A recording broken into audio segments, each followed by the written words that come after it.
Minsan kailangan lang talaga natin ng tiyaga. Pero syempre pag may tiyaga, may nilaga.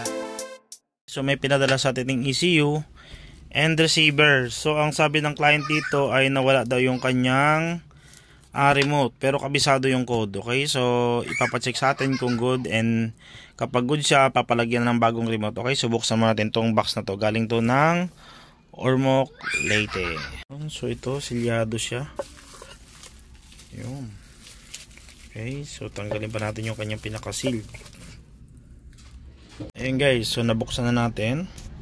So yung kanyang pinadala ay pang Yamaha Aerox. Ayan o, BBP 6594A11. So ngayon, may pinadala siyang code. Tingnan natin kung papasok ba yung code na yon sa receiver na to kung same. Kasi pag hindi same, magre-retrieve talaga tayo ng code. Okay, so check muna natin yung code gamit yung ating tools na pang check. Ito, ayan, so checker natin ang ayan. Okay, so pwede rin gamitin yung ating Smart FI. Papakita ko na sa inyo. Okay, so unahin natin yung Smart FI gamitin. Ayan, para mas mabilis, kasi dito manual nating ipipindot dito. Doon itatype mo lang kasi touchscreen yun. At mas high tech yun. Okay, so sa Smart FI na lang natin i-connect. Ito, naka-ready na yung ating Smart FI. Nilagyan na rin natin ng power. Then binuksan na rin natin yung kanyang receiver. Sorry, hindi pala pinadala yung code. Ang nangyari pala dito, lost code tsaka lost ang remote. Nawala na rin yung remote, nawala na rin yung code. Okay, so gagawin natin ngayon, magre-retrieve tayo ng code. Kukunin natin yung original yung code. So gamit yung ating Smart FI. Then mamaya tuturo ko sa inyo paano mag-register gamit yung Smart FI. Then gagamitin natin yung tools natin mamaya para sa pag-check. Okay, so ngayon susundin natin yung kanyang process. Okay, so papasok lang tayo sa Smart Key. Ayan, so ganito siya. Then pasok tayo sa Smart Key.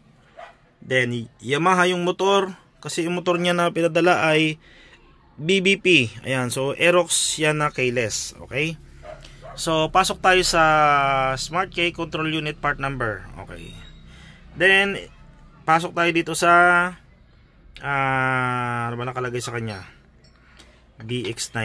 So dito tayo papasok sa 12 pin, kasi yung pin niyan ay 12. Pag binilang natin 12 yan, so doon tayo babase. So pasok tayo dyan sa 12 pin. Then pasok tayo sa auto programming. Then pasok tayo sa red key ID. Ito guys, susundan na lang natin. Please click continue to okay, execute. So zoom lang natin to. Tingnan natin yung gagamitin natin or saan tayo magpipin out. Black, blue, and white. Ayan, so itutusok natin yan dun kung saan niya tinuturo. Tingnan nyo lang maigi kung saan nakaposisyon yung mga butas or yung mga, ayan, susundan lang natin yan. Okay, so yan yung gagamitin nating tools. So naka-engage na tayo. Ayan, then ipipin out ko muna siya, then continue tayo sa process. Okay, so naka-pin na tayo. Then click lang natin yung continue. Ayan, so pag continue natin, sorry,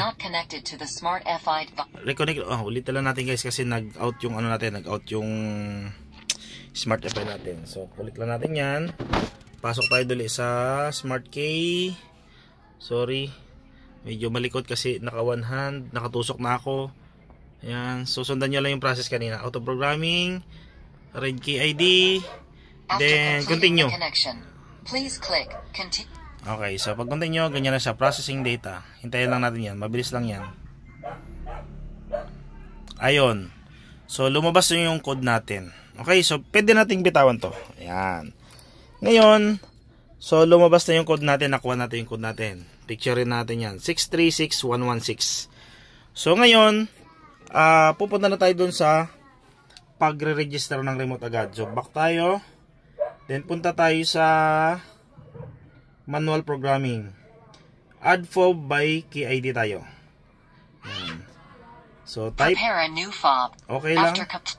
Tapos type natin yung na-retrieve natin na code 636116. Tama ba? So yun yung i-click natin. Tapos okay lang natin yan. Then siyempre, yung remote natin, the smart key icon on the fob.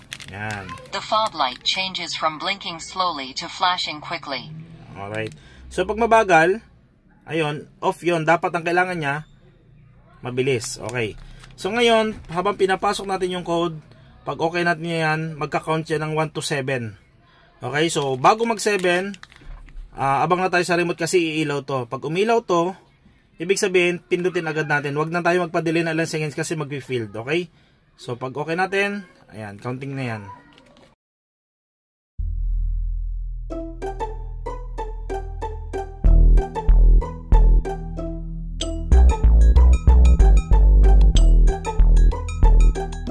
Higit 1,000 oras ang aking ginugol para makuha ang kaalaman sa FI motorsiklo.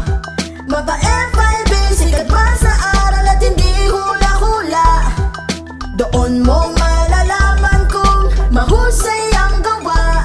Ako'y mekaniko na nagsimula lamang sa hula. Sumubot na kasira ng motor dahil sa hula. Sapagkat ang simula ng paggawa ang hindi ba alintana.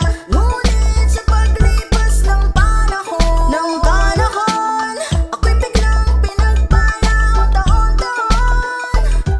Binigyan ng talentong kakaiba, binigyan ng talentong pambihira. Kaya wala nang magagawa kundi ito talaga ako tinadhana.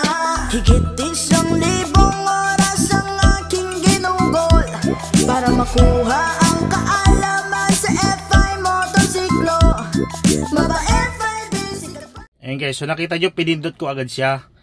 Huwag nyo nang hintayin na matapos pa yung counting, tapos umiilaw to, saka nyo pipindutin, mag-field po yun. Dapat, kahit hindi pa tapos yung counting at umilaw tong light, pindutin nyo agad, then press nyo yung okay. Ayun, so lalabas dyan sa kanya. Programming the key to success. Okay? So, okay na to guys. So, back natin. Ngayon, pupunta tayo sa isang function. Punta tayo dito sa FOB and ECU sync test. Tingnan natin ngayon kung itong remote na to ay nag-register na ba dito. Okay, so click lang natin yan. Okay. Okay lang natin. So, lalabas naman yan kung naka-check tapos ilaw yung remote natin. Ayun, nakita nyo, nag-blink. Fob registered Ibig with sabihin, SCU. nagbigay na signal yung receiver na good na yung ating remote. So, naka-check siya. Kapag red kasi yan, X, ibig sabihin, hindi pa naka-pair yung ating remote. So, for confirmation, gagamit tayo ng isang tools para for confirmation. Pero ito, good na to guys. Okay, so, papacheck ko lang sa inyo. Siyempre, itetest natin yung receiver to ECU naman. Okay? So, ganun lang guys ang paggamit ng ating Smart FI. Napaka-basic. Siya na mismo magtuturo sa atin kung anong pin out. Di na tayo mangangailangan ng iba pang mga pin. Maghanap pa tayo ng mga information. So, nandyan na lahat siya. Okay? So, doon na tayo ngayon sa pagtetest ng receiver to ECU. Okay? Okay guys, so gamit yung ating keyless simulator. So, nakakabit na yung ating receiver. Nakakabit na yung ating ECU. Okay. So, ito guys, kapag magtetest tayo, testing remote to receiver, receiver to remote, and receiver to ECU. Ayan. Okay, so unahin natin yung on muna natin. On. Ayan. So nakita nyo agad, umilaw agad yung pump. Ibig sabihin, match yung receiver to ECU. So ngayon magte-test tayo nito. So good na yan. Ito na, gumana na eh. So pag pindot natin ito, ayan o. Ayan o. Okay siya. So working. Then pindutin natin yung parang knob din. Ayan, nag-on siya, di ba? Then on mo to, iilaw yung pump. Ibig sabihin, ayan, working yung ating, diba? Working yung ating ECU to receiver. So, good na ito. Ayan, o. Ayan. Ayan, o. Good na siya. Okay? So, sana guys, may natutunan ulit kayo ngayong araw. And, pag may mga question kayo about sa Smart FI, gusto nyo mag-avail, then advanced training, then about sa process ng ganitong ginagawa ko, so message lang kayo sa akin guys, available po yan. And then mga tools na simulator natin, available po yan, okay?